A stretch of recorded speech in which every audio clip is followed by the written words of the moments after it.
keluarga itu adalah tiang dari gereja, gitu. Nggak mungkin gerejanya sehat kalau keluarga yang di dalamnya tidak sehat. Kita harus bangun di keluarga supaya strong, supaya tangguh. Yang maksud dengan tangguh bukan ada tanpa masalah justru, tapi justru lewat masalah, lewat tantangan akan hancur atau jadi semakin kuat. Mari bersama maju lebih lagi supaya bisa mendampingi pasangannya lebih hebat lagi. Ya, kita wanita sudah bekerja, sudah membantu, tapi saya yakin kaum wanita yang ada di gereja kita di GSCA ini pasti lebih maju lagi, menjadi yang lebih hebat lagi. Suami-suami akan lebih Ini akan kembali lagi ke gereja lokal, dan mereka diperkuat di situ, mereka dibimbing di situ, didampingi di situ, maka akan jadi berkat buat gereja setempat. Ini belum ada di Indonesia. Saya punya impian begitu, kalau ada single parent yang sudah selama ini komit pelayanan di gereja, terus kita perlengkapi untuk menjangkau single parent lainnya, akhirnya gereja itu punya wilayah pelayanan baru.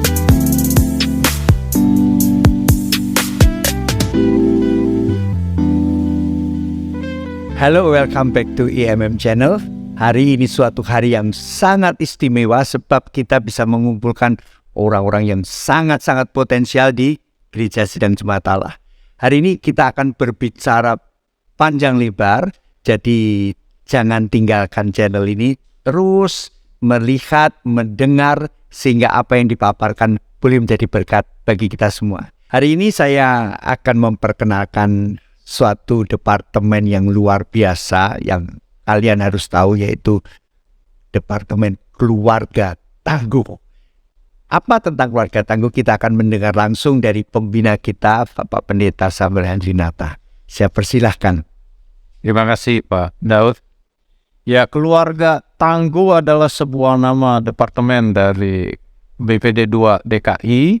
Ya, kenapa dipilih tangguh? Karena kita mau fokus supaya keluarga terutama para pelayan, para PI di GSCA BPD 2 memiliki ketangguhan di dalam menghadapi tantangan-tantangan ke depan pasca pandemi ini yang sudah terjadi begitu ya. Dan keluarga tangguh ini dibentuk itu karena memang ada kerinduan dari Bapak Ketua, Bapak Pendeta Joel, supaya seluruh keluarga-keluarga dalam pelayan Injil GSCA BPD 2 bisa menikmati, di mana karena kaum pria sendiri departemen itu adalah juga biasanya adalah orang-orang yang sudah berkeluarga, lalu departemen kaum wanita itu juga adalah orang-orang yang sudah berkeluarga, dan di samping itu juga karena ada di gereja-gereja orang-orang yang single parent, maka keluarga tangguh ini dibentuk untuk memfasilitasi kebutuhan-kebutuhan itu, sehingga dibentuklah Departemen Keluarga Tangguh. Demikian Pak maksudnya.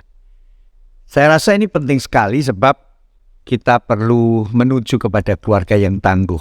Walaupun itu ada beberapa personal di dalamnya, ada ayah, ada ibu, ada anak, dan juga nanti kita akan melihat bagaimana seorang single parent pun itu sangat bermanfaat bagi gereja Tuhan. Dan bahkan kita sebagai orang yang mungkin ada di pihak sebagai seorang single parent, jangan merasa diri kita minder, kita tidak bisa berbuat apa-apa. Justru kita bisa berbuat jauh lebih banyak. Nanti kita akan mendengar beberapa pemaparan, tetapi kita akan juga mendengar sedikit bincang-bincang dari Bapak Tony Ronaldo. Saya persilahkan Pak Tony. Ya, terima kasih buat kesempatan yang diberikan kepada kami untuk sedikit memperkenalkan dan mempresentasikan tentang pelayanan ini. Memang ini relatif baru dan kita sudah berjalan kurang lebih 1 tahun dan masih agak tersendat-sendat gitu karena memang di gereja-gereja lokal sendiri di BPD 2 DKI belum cukup punya pemahaman yang lengkap mungkin tentang keluarga, tentang departemen ini. Jadi sebenarnya secara praktikal saya bisa bilang masih tetap seperti yang sebelum-sebelumnya. Artinya kaum pria juga punya kegiatan sendiri, kaum wanita punya kegiatan sendiri, dan juga ada nanti kegiatan-kegiatan tambahan yang mau kita berikan. Tetapi yang menjadi perbedaan adalah sinergi begitu. Artinya Sekarang kita berharap kaum pria tidak sendirian gitu ya. Kaum pria juga tidak berdiri sendiri. Bagaimana kita kemudian bisa kolaborasikan dua departemen ini untuk juga menolong keluarga-keluarga di gereja-gereja lokal gitu. Seperti tadi Pak Pemimpin sudah sampaikan bahwa para pria ini kan nggak berdiri sendiri ya. Mereka juga adalah ayah, mereka juga adalah suami gitu. Sementara kaum wanita juga mereka adalah ibu, mereka adalah istri itu. Dan kemudian ditambahkan lagi memang ini sebuah concern dari Bapak Ketua BPD kita yang saya sangat appreciate sebenarnya untuk memperhatikan juga single parent. Karena kita merasa sejujurnya bahwa selama ini mungkin tidak pernah mendapatkan perhatian begitu ya, dan kita terus berpikir secara real memang masih terus digodok bagaimana bentuk pelayanannya, tetapi tunggu tanggal mainnya sebentar lagi ya kira-kira gitu. Nah, kalau dari departemen yang besar ini sendiri, kira-kira gambaran kegiatannya adalah yang pertama pendampingan Pak, pendampingan untuk ketua-ketua komisi pria, komisi wanita, dan juga nantinya keluarga dan single parent. Kita sudah mulai pendataan ya mana gereja-gereja yang sudah ada kaum prianya. By the way, kita titip salam dulu dari Pak Ketua Departemen Keluarga Tahu karena beliau berhalangan. Pak Jerry beliau sedang ada urusan keluarga yang tidak bisa ditinggalkan. Kita juga terus berdoa ya supaya papinya terus dipulihkan. Beliau juga sebagai ketua kaum pria. Nah jadi pembagian tugasnya gitu, Pak Jerry sebagai ketua Departemen Keluarga Tangguh, tapi juga sebagai ketua kaum pria. Karena saya sebagai wakil Departemen Keluarga, fokusnya kepada single parent. Kalau Ibu Liana fokusnya di kaum wanita, dan kami bertiga juga mengurusi pasutri, kira-kira gitu ya. Nah, sama-sama. Tadi pendampingan, kita kepingin yang belum punya ibadah kaum pria, nanti punya ibadah kaum pria, ya belum punya ibadah kaum wanita, juga harus punya kaum wanita. Kemudian ada ibadah kaum pria, kaum wanita juga. Dan ini mungkin adalah podcast perdana nanti dari, kita harapkan podcast-podcast yang berikutnya yang bertemakan keluarga, ya akan membahas mengenai mungkin bagaimana peran ayah, suami, peran ibu, istri, dan juga single parent juga ya, bagaimana dan sisinya. Betul. Dan bagaimana ini semua kemudian bisa menolong gembala-gembala pada khususnya dan para pelayan Injil untuk mereka sendiri ya dalam sebagai seorang kepala keluarga, sebagai seorang ibu, tetapi juga bagaimana mereka menolong jemaat yang dilayani di dalam area pelayanan keluarga ini. By the way, saya bisa tambahkan bahwa ada beberapa gereja setempat ya di BPD 2 yang sudah membentuk departemen pasutri. Saya baru dapatin itu beberapa ada. Nah ini sebuah kemajuan. Betul. Ya. Siap.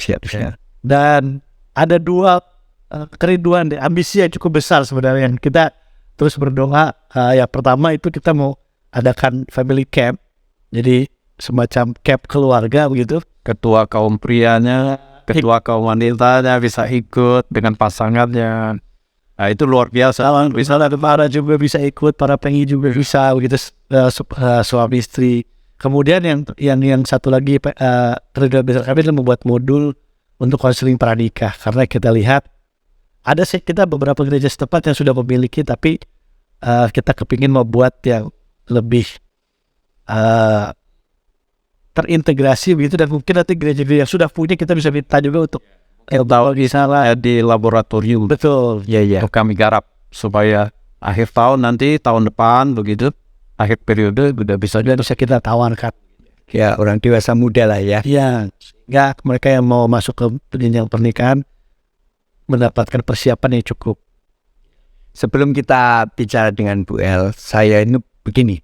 Kita ini sidang Jemaat Allah sebetulnya ada sesuatu yang saya lihat bahwa selalu ada sesuatu yang beda dengan gereja-gereja lain.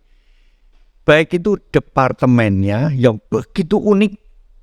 Ini saya bicara di dalam skup dunia. Begitu unik, banyak sekali macam pelayanan. Nah kalau tadi kita hari ini, kalau ada orang-orang yang bertanya, kenapa ini terbentuk, sebetulnya selain BPD juga memikirkan dari sebuah kebutuhan, tetapi ini sesuatu yang lebih maju daripada gereja lain, karena gereja lain tidak pernah memikirkan yang namanya single parent ataupun orang-orang di pranikah yang yang nantinya bisa dikelola dengan baik. Nah, sebelum saya bicara dengan Ibu El, saya tuh pernah membaca satu buku, Apabila Wanita Berdoa. Punya kan luar biasa tuh, Apabila Wanita Berdoa. Tetapi waktu saya baca judul itu, sebetulnya dalam hati saya agak sedikit iri. Kok ada orang mengarang buku Apabila Pria Berdoa? Wah, ya wanita gitu loh. Ya, soalnya wanita tuh dekat sekali dengan doa. Kalau saya lihat sebenarnya mana yang lebih jitu, doanya pria atau wanita, saya tidak tahu. Tetapi kalau pria sudah berdoa, berarti memang itu pria butuh doa sungguh. Dan ada beberapa tekanan masalah yang dia perlu berdoa. Nah, kalau kita lihat di sini, kaum wanita, maaf kalau saya perkataan ini kurang tepat, tetapi kadang kita lihat pelayanan kaum wanita juga flat, kurang maju. Ya cuma begitu-begitu saja. Jadi kalau sekarang kita terbentuk ini, lebih Bu Eli menjadi pendamping, kita ini yang didampingi harusnya responsif sungguh, mau ikut maju. Karena apa yang diberikan pendampingan tuh indah sekali. Karena Tuhan juga sebagai guide and guard. Nah, ini ada yang mendampingi, jadi kita harus lebih maju.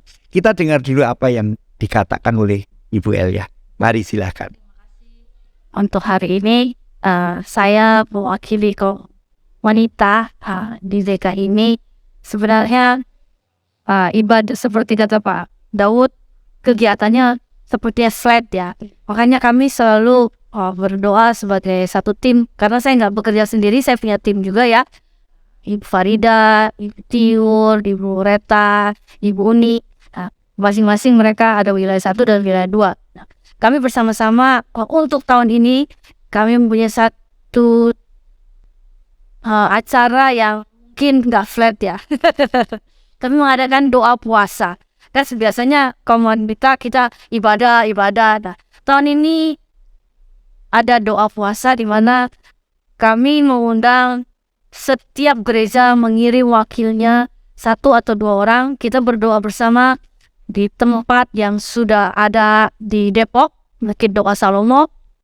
Nah, kita akan berdoa bersama di sana untuk membangun kaum wanita yang lebih seger lagi, supaya masing-masing gereja lokal merasakan bagaimana menggebu-gebunya kaum wanita yang ada di gereja masing-masing ya, terutama ketua-ketua yang ada, sehingga mereka juga bisa membuat rekan-rekannya satu tim berdampak di gereja ya. Seperti tanggal 25 Februari kemarin, kami kaum wanita sudah mengadakan satu penyegaran dan pemaparan proker. Di situ kami melihat bagaimana hausnya ibu-ibu kaum wanita itu mau daftar. Seperti kalau tahun lalu kita mau ngumpulin 50 orang itu susah. Tahun ini hampir 100 orang. Wow, saya sendiri bilang wow, waktu mereka mulai daftar saya bilang Tuhan engkau baik dan luar biasa. Ya. Setelah itu mereka mulai waktu dipaparkan kita akan ada doa puasa. Mereka chat, kapan ibu mulai kita daftar? Jangan sampai gereja kami tidak ikut. Di sini antusias itu. Wow, saya bilang ya. Tapi itu semua pekerjaan Tuhan ya. Kami semua alat. Itulah. Dan kita juga tidak hanya cuma ada doa puasa, ada juga loh KKA. Ya, KKA di mana masing-masing kami tim ini membentuk satu KKA, ketua-ketua asal mereka datang kita bentuk satu KKA, mulai dari hati ke hati ya. Bagaimana setelah itu ada fun and game-nya supaya jangan bosan, supaya ada ibu-ibu yang sudah capek itu merasakan kegembiraan yang luar biasa di antara kami. Itulah ya. Terima kasih Pak Gul. Nah. Yes, siap. Saya tuh berpikir begini ya, orang-orang yang dipilih Tuhan, Pak Samuel, bukan hanya dipilih oleh BPD saja, tetapi orang-orang yang dipilih Tuhan untuk Departemen Keluarga ini orang-orang yang luar biasa. Saya boleh memberikan sedikit penilaian bahwa saya mengenal keluarga Pak Samuel Adinata ini keluarga yang tangguh. Benar ya, saya lihat kenal sendiri anak-anaknya, orang-orang yang mereka mencintai Tuhan, pelayanan. Tidak gampang loh anak-anak pendeta tetap pelayanan. Ya pastinya. Tapi saya lihat mereka antusias, mereka bukan hanya menjadi orang anak pendeta dan pelayanan, tetapi ini menunjukkan keluarga ini tangguh. Mereka juga orang-orang yang sibuk anak-anaknya, mereka berkuliah tetapi terus mau di dalam pelayanan. Nah, pemilihan keluarga tangguh, bahkan kalau Pak Samuel dipilih sebagai pembina, berarti kan ini tidak salah. Berarti ada sesuatu tangguh yang nantinya akan akan ada di dalam kehidupan, pelajaran, dan bahkan ketika pendampingan itu akan nampak. Juga sebagai Bu El ya, saya lihat Bu El yang luar biasa, yang cinta akan Tuhan, dia bekerja, dia belajar, dia mengambil pendidikan teologi dan sebagainya. Itu hanya untuk apa? Pelayanan. Nah, kalau sekarang Tuhan sudah masukkan di sini, berarti ada maksud Tuhan yang luar biasa. Nah, saya mau tanya ini kepada Pak Tony Ronaldo, karena beliau juga sebagai orang yang single parent, dan itu saya tidak bisa speechlessnya saya tidak bisa bicara apa, karena beliau tetap melayani Tuhan, tetap cinta Tuhan, walaupun kadang kapalnya juga goyang karena ketika istri sudah bersama dengan Tuhan, tetapi saya lihat pelayanannya makin menjadi-jadi, makin cinta Tuhan luar biasa. Nah, saya mau tanya kepada Pak Tony, nanti juga kepada Pak Sam dan Bu El, nilainya apa yang kita bisa dapatkan dari jemaat gereja GSCA di Jakarta, bahkan di seluruh Indonesia? Nilai dan meaningnya apa dalam keluarga tangguh, ataupun khususnya sebagai seorang single parent, kita mau memberikan apa? Karena pasti ada tantangan-tantangan ya. Saya pun kurang sopan kalau saya tanya kepada Pak Tony tantangannya apa? Dan saya mau siap-siap jadi seorang single parent, tapi tantangannya apa? Ya, jadi ini nanti nilai-nilai ini bisa didengar lewat podcast ini supaya orang-orang yang mendengar tahu bahwa ada sesuatu yang luar biasa. Apa Pak Tony, nilai dan meaningnya apa? Kalau Hasil diskusi kami, renungan kami bersama, kami berempat dengan Pak Jerry, kami sepakat bahwa keluarga itu adalah tiang dari gereja. Gitu. Nggak mungkin gerejanya sehat kalau keluarga yang di dalamnya tidak sehat. Bahkan bangsa ini, kalau bangsa ini mau sehat, keluarga-keluarganya harus sehat. Tetapi kita perlu menyadari dan perlu kemudian berbenah diri bahwa pelayanan kepada keluarga sepertinya mungkin belum seperti yang kurang seperti itu. Nah, saya rasa pandemi kemudian menyadarkan kita kan itu gitu, bahwa semua harus kembali ke rumah gitu. Padahal kita semua ada di rumah, dan di situ kita lihat gitu bagaimana kualitas keluarga kita gitu ya. Saya sendiri kan akhirnya telah diizinkan kehilangan istri yang terkasih dengan anak yang dalam kandungan karena COVID, dan saya jadi punya pemikiran begini, kita harus bangun di keluarga supaya strong, supaya tangguh.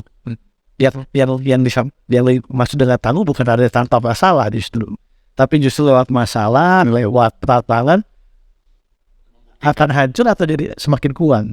Nah, ini kita kepingin berkontribusi kepada gereja-gereja di DKI, pada gereja yang sedang dibangun di DKI. Jadi kita mau supaya kita memperlengkapi keluarga-keluarga, kaum pria, kaum wanita. Kita bukan ngomong membanding-bandingkan gitu, tapi selama ini mungkin nilai-nilai atau suara-suara yang disampaikan dari pelayanan WPD ataupun organisasi gereja adalah lebih baik ke pelayanan, bagaimana memperlengkapi pelayanan, bagaimana supaya lebih efektif pelayani. Tapi kita mau punya suara yang sedikit berbeda. Jangan lupa loh, kamu juga seorang ibu, kamu juga seorang ayah. Mulai dari keluarga. Harus mulai dari keluarga. Kira-kira seperti itu. Nah, terus kalau untuk yang khususnya yang single parent, saya punya pelajaran rohani lah kira-kira yang bisa saya share, bahwa luka itu tidak pernah sia-sia. Itu kata Rick Warren. Luka itu tidak pernah sia-sia.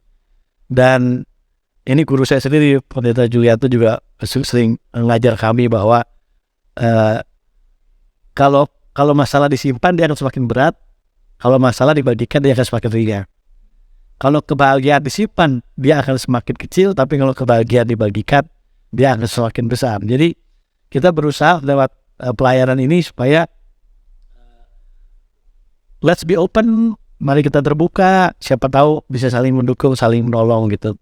Justru dengan membagikan atau menceritakan pengalaman buruk kita, jangan-jangan itu malah menjadi berkat buat orang lain. Saya alami sendiri gitu. Orang-orang yang Tuhan jamah hidupnya lewat kisah sedih saya malah jauh lebih banyak daripada ketika saya belum pernah mengalami luka itu gitu. Jadi luka ini juga Tuhan bisa pakai ternyata untuk Bisa memberkati dia. dan mungkin Pak Sam dari Ibu mau tambahkan. Ya, memang kadang-kadang gereja kurang Menaun. Ya. untuk yang single parent. Ya. Seolah pandangannya kan kepada yang lengkap. Padahal single parent itu bisa menjadi sumber untuk sharing kepada yang lain bagaimana memposisikan dirinya menjadi pribadi yang kuat, yang tangguh untuk juga menolong mereka yang masih lengkap begitu loh. Supaya apa? Supaya keluarga-keluarga yang lengkap ini pribadinya suami dan istri itu bisa saling menopang supaya tidak menyia-nyiakan pasangannya. Bukan begitu ya Pak tadi ya? Itu.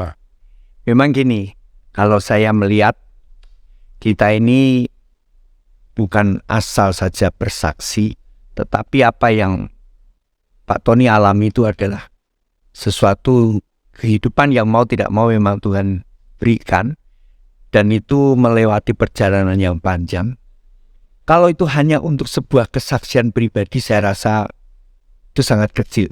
Tetapi ketika Tuhan tempatkan Pak Tony dan bahkan membuat sebuah dari Pak Sam sendiri membuat sebuah program tentang single parent, berarti ini ada maksud Tuhan yang luar biasa. Kalau saya secara pribadi, kita memang harus cari figur-figur orang yang mengalami, bukan orang yang belajar saja dari buku, tapi orang yang mengalami jatuh bangunnya. Dan kalau saya lihat di sini, kalau tadi Pak Tony menerangkan, saya rasa juga kita mulai openers. Kita jangan menutup diri. Itu yang penting ketika kita memiliki figur orang-orang yang duduk di departemen ini dalam keluarga tangguh, kita harus merespon. Jadi kalau ada yang namanya seminar, ada yang namanya KKA, ada yang namanya kebaktian, ayo berbondong-bondong datang. Jangan lupakan ini loh. Kadang-kadang paling-paling yang ngomongnya gitu, ini lain, ini dialami. Kalian belum pernah mengalami. Jadi ini penting. Saya nanti akan bicara dengan Pak Sam. Saya tuh lihat gini Pak Sam, maaf nih pakai kata bahasa Jawa Pak Sam, bahwa laki-laki itu harus ulet tuh. Pak Tony tahu ya, ulet tuh orang tuh kerja, ulet ya, tekun sungguh-sungguh. Tapi juga alot. Keluar duitnya harus alot. Jadi bukan konten alot. Tapi kan kadang masalah-masalah ini yang sebetulnya terjadi di dalam rumah tangga. Kita bilang kita tidak memikirkan duit kita hanya anugerah Tuhan, ya amin. Tetapi sebetulnya secara ruang lingkup yang kecil kan kita punya masalah-masalah itu. Tetapi yang saya mau katakan ini ulet dan alot di dalam Tuhan. Alotnya tuh kuat, itu tidak bisa digoyahkan. Bukan suatu uang. Uletnya tuh tekun di dalam pekerjaan Tuhan, tekun dalam pelayanan. Nah, saya lihat dari Pak Samuel Handinata bahwa beliau ini juga orang yang ulet di dalam pelayanan, alot dalam pelayanan. Tidak gampang bicara sama Pak Sam kalau kamu tidak punya konsep yang baik. Jadi harus dipikir. Nah, sekarang kita ini gini, kaum pria ini kekurangannya apa ya Pak Sam? Dan kekurangannya apa di dalam mereka? Apakah hanya kebaktian? Saya rasa kalau jemaat yang sudah masuk di dalam departemen atau di dalam kaum pria, pasti kalau disuruh aktif dalam pelayanan, pasti mereka mau. Tetapi apa yang masih kurang Pak Sam yang bisa diberikan Pak Sam untuk kaum pria? Ya, kaum pria ini memang perlu dimotivasi lagi, diinspirasi lagi supaya mereka berdampak. Ya, kalau tadi di awal Pak Daud katakan bahwa yang doa kayaknya kebanyakan wanita gitu. Iya.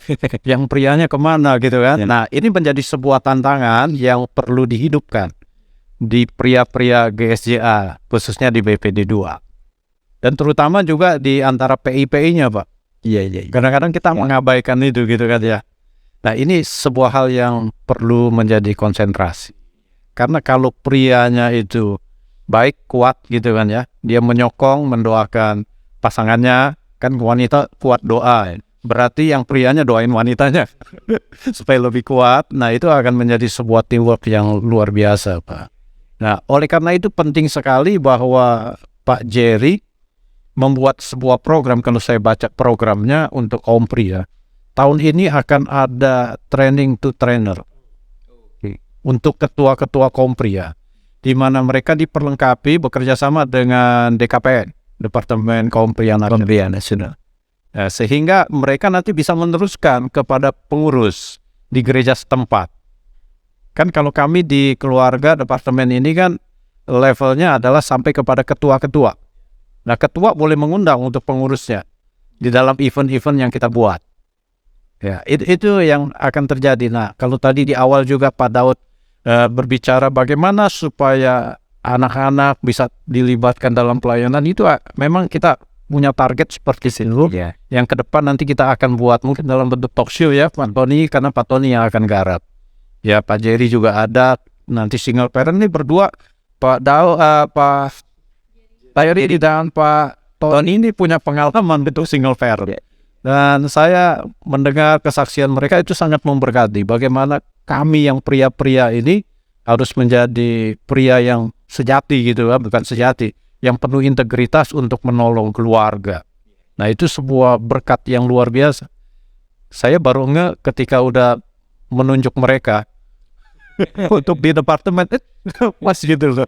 Rupanya memang semuanya itu dari Tuhan yang atur gitu loh. Amin. Nah, itu Pak yang kita perlu sampaikan kepada pria, bagaimana kita sebagai kepala keluarga, terutama sebagai PI gitu ya, bisa membawa keluarga sampai anak-anak. Karena kan kita tahu isu-isu di luar bahwa anak-anak pendeta gitu kan ya, itu broken home punya. Iya. Nah, ini menjadi sebuah tantangan dari kami sebagai departemen keluarga, di mana ada kaum prianya, ada kaum wanitanya, dan juga single parent. Bagaimana kita mengintegrasikan ketiganya? Gitu Pak. Di balik pria selalu ada wanita Yang luar biasa. luar biasa. Nah, saya mau tanya kepada Ibu El, bahwa di balik pria yang luar biasa pasti ada wanita yang di balik pria yang luar biasa pasti ada wanita yang lebih luar biasa. Nah, saya mau tanya Bu El, kurang lebihnya itu bagaimana menyikapi terhadap wanita-wanita di gereja yang hari ini, saat ini menurut, ikut ibadah, aktif, tetapi apakah Bu El melihat masih kurangkah mereka dampak terhadap keluarga? Menurut Bu El bagaimana? Kalau kurang, tidak ya, tapi mari bersama maju lebih lagi supaya bisa mendampingi pasangannya lebih hebat lagi. Ya, kita wanita sudah bekerja, sudah membantu, tapi saya yakin kaum wanita yang ada di gereja kita, di GSCH ini pasti lebih maju lagi, menjadi yang lebih hebat lagi. Suami-suami akan lebih Artinya Bu El mengatakan bahwa menurut pengamatan analisa Bu El, semua sudah baik, tetapi harus ditingkatkan lagi. Saya boleh bertanya yang lebih meruncing Pak Tony, ya, ini agak sedikit meruncing, agak sedikit mengkerucut, bahwa single parent di luaran sana banyak juga ada orang-orang Kristen yang cerai, entah itu ditinggalkan, maaf kata terlebih-lebih saya di luar pulau itu, entah bagaimana kalau suami meninggalkan begitu saja dan wanita tidak ada satu tindakan, dia mengalah saja. Lalu saya tanya pendetanya, yaitu suaminya, jadi kenapa gitu? Nah, sebetulnya kalau keluarga tangguh dan itu membawai tentang single parent, di Jakarta tuh sangat banyak juga orang-orang yang cerai, salah pernikahan, sehingga mereka di gereja jadi kayak orang excluded, kayak orang yang mau gerak nggak pas gitu, gerak nggak bebas gitu. Jadi mau melayani juga maju mundur, tapi lebih mundur-mundur. Beda sama melayani. Suruh nyanyi ya mau, tetapi kalau dilibatkan di dalam pekerjaan mereka tak. Apakah sasaran kita juga, ini pertanyaan pertama, apakah sasaran kita juga orang-orang yang seperti itu, yang mungkin di luaran sana? Kedua, apakah mungkin, ini saya hanya bertanya, apakah mungkin ini justru menjadi suatu sarana yang luar biasa apabila kita membuat sebuah kebaktian yang besar tentang orang-orang single parent dan orang-orang, mungkin orang-orang yang hidup sendiri, untuk dibuatkan sebuah wadah ibadah dan mereka mengerti bagaimana Tuhan berbicara kepada mereka masing-masing. Dan saya rasa ini juga kita tidak lari dari wadah kita karena kita bicara single parent. Menurut Pak Tony gimana Pak Tony? Ya, untuk pertanyaan yang pertama, jawabannya memang kita pun ingin melayani bukan hanya yang single parent karena kematian gitu ya, tapi juga mereka yang atas berbagai alasan gitu. Saya pikir begini, terlepas dari apa yang sudah terjadi, ya akan ada banyak perdebatan teologi di sana memang. Tetapi jiwa adalah jiwa. Iya. Dan semua orang yang datang ke gereja perlu mendapatkan pelayanan sebagaimana yang lain begitu. Itu prinsipnya sebenarnya. Jadi kita nggak mau perdebatan kenapa dia bercelah. Ya. Pokoknya faktanya dia sendiri segala. Iya. Dan dia mungkin harus membesarkan anak. Dan kebanyakan memang wanita kalau dalam posisi ini gitu ya. Karena ada joke bilang bahwa laki-laki tuh jarang single parentnya lama Pak. Gitu ya. Wanita bisa bertahun-tahun. Nah, jadi kita fokus kepada jiwanya. Artinya terlepas dari satu perdebatan teologi kenapa dia bercerai atau berpisah, dan yang kedua apakah dia boleh melayani dalam kapasitas tertentu atau tidak, kita tidak mau menyentuh wilayah itu, tapi kita mau pastikan bahwa dia terlayani dan dia mampu menjadi maksimal di dalam posisi pada saat ini, baik sebagai ibu, baik sebagai dia mungkin bekerja. Kadang-kadang orang hanya perlu komunitas kan Pak, untuk saling berbeda. Nah, itu dia. Diterima begitu. Betul. Nggak single parent. Iya, nggak perlu solusi sebenarnya gitu. Ya, betul. Hanya ingin punya teman untuk berbagi, orang-orang yang senasib. Ya kita kadang-kadang pasti semua punya pengalaman kalau misalnya di tempat yang asing ketemu orang dari daerah yang sama, tiba-tiba bisa klub karena punya kesamaan. Nah, kita mau memberikan wadah kesamaan itu bahwa we are fellow single parents loh. Kita apa yang kita bisa bagikan sesama lain. Nah, kalau yang tadi ketiga itu juga memang impian saya secara pribadi. Punya ibadah, punya wadah begitu ya. Tapi memang kita perlu tahu bahwa SOP kita ini kan hanya nyampe kepada gembala, PI dan ketua departemen. Jadi nantinya beliau-beliau ini yang harus dalam tanda kutip membukakan pintu apakah kami boleh sejauh itu. Kayak sekarang aja kan kami lagi punya perencanaan sebenarnya pingin mendata sebenarnya single parent ada berapa di tiap jemaat, tapi kita masih maju mundur tuh Pak. Ya. Ini udah menyalahi wilayah kita tuh. Kalau mendata berapa ketua kaum pria dan wanita memang itu tanggung jawab kita ya sudah diberikan. Nah jadi Memang kalau dia ada mati ya di bawah kaum wanita saja ya. Justru kepikirannya begini Pak, kan di bawah departemen keluarga ada kaum pria, kaum wanita. Kan tidak menutup kemungkinan bahwa kaum pria itu ada yang single parent. Iya betul. Lalu wanita ada yang single parent. Nah, kalau kita buat sebuah wadah, itu menarik Om. Wanita sendiri ya. jadi kan Iya. gereja lagi gitu. Jadi kita buat selalu tambah dengan yang dari gereja-gereja lokal yang belum terhisap di kepengurusan. Iya. Gembalanya harus welcome, terbuka, jiwa besar untuk bisa mengikut sertakan. Karena ini akan kembali lagi ke gereja lokal. Dan mereka diperkuat di situ, mereka dibimbing di situ, didampingi di situ, maka akan jadi berkat buat gereja setempat. Ini belum ada di Wajib. Saya punya impian begitu. Kalau ada single parent yang sudah selama ini komit pelayanan di gereja lokal, terus kita perlengkapi untuk menjangkau single parent lainnya, akhirnya gereja itu punya wilayah pelayanan baru. Nah, di mana gereja lain tidak membuka diri untuk single parent, di sini ada loh khusus yang mengurusi mungkin komsel. Saya pernah soalnya ada pengalaman sedikit ya Pak di kota lain, tapi ini ada gereja yang membuat KKA khusus buat single, itu luar biasa. Iya. Itu menjadi target. Dan banyak yang ketika saya ajak ngobrol kenapa ke sini ya, karena di tempat lain dia ada Pak. Iya. Gitu. Nah itu kan bisa menjadi satu kekuatan baru sebenarnya buat penjangkauan. Kita harus dukung ini sebab mereka ini berempat juga tidak mampu kalau sendiri ya. Kita harus dukung. Jadi apa ya? Kadang saya melihat tuh orang tuh selalu menanyakan, setelah dijawab diem. Sebetulnya jangan menanyakan, setelah dijawab mari bereaksi untuk mendukung, itu yang dipentingkan. Jadi kalau nanti ada yang namanya kayak Pak Tony rindu sebuah wilayah baru, ayo didukung. Jadi jadikan pembicaraan, ketemu orang dijari, kita ini perlu loh yang namanya ibadah orang-orang single parent. Jadi hidupin ya komunitas yang baru gitu ya.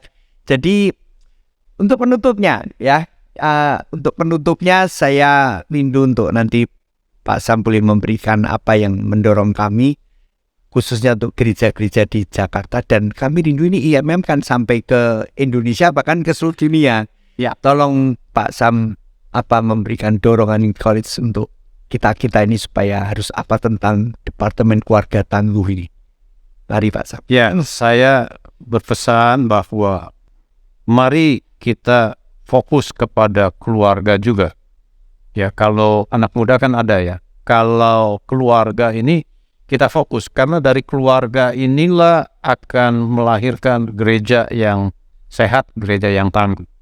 Kalau mereka terlayani, mereka didampingi, dibina dengan baik, baik yang prianya, baik yang wanitanya, maupun juga single parentnya, lalu kita bentuk komunitas, ya ada aktivitas di mana ada kegiatan bersama, itu akan menjadi sebuah hal yang positif buat sumbangsi ke gereja setempat.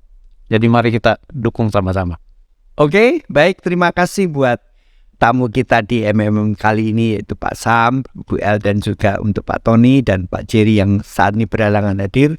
Tetapi kami sudah mendapat spiritnya, semangatnya ini kita dapat, dan kami percaya apa yang kalian dengar, kalian lihat, mari kita tindak lanjuti, kita dukung untuk Departemen Keluarga Tangguh.